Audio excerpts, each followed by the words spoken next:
What is going on, everyone? Jordan Anderson here, and today we're going to learn how to embed our SamCart checkout anywhere right onto your Squarespace site. So the two things we need to have up are our Squarespace site, of course, and then we're going to go over to our SamCart products.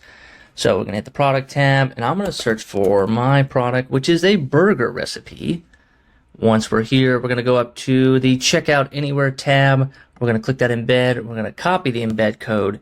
And then we're going to go over to Squarespace. So I want to put my checkout form right here.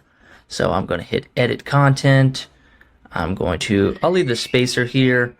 And I'm going to add a plus sign. And then I'm going to go down to Embed. And then I'm going to go to Code Snippet, Embed Data.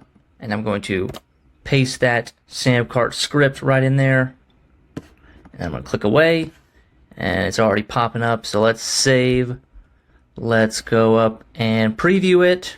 Okay, so we refreshed the page, saved everything. Let's do a full preview. So you land on my burger recipe site, and right there you can buy it at your email, name, credit card, Afterpay, PayPal, $15. You can get it right here.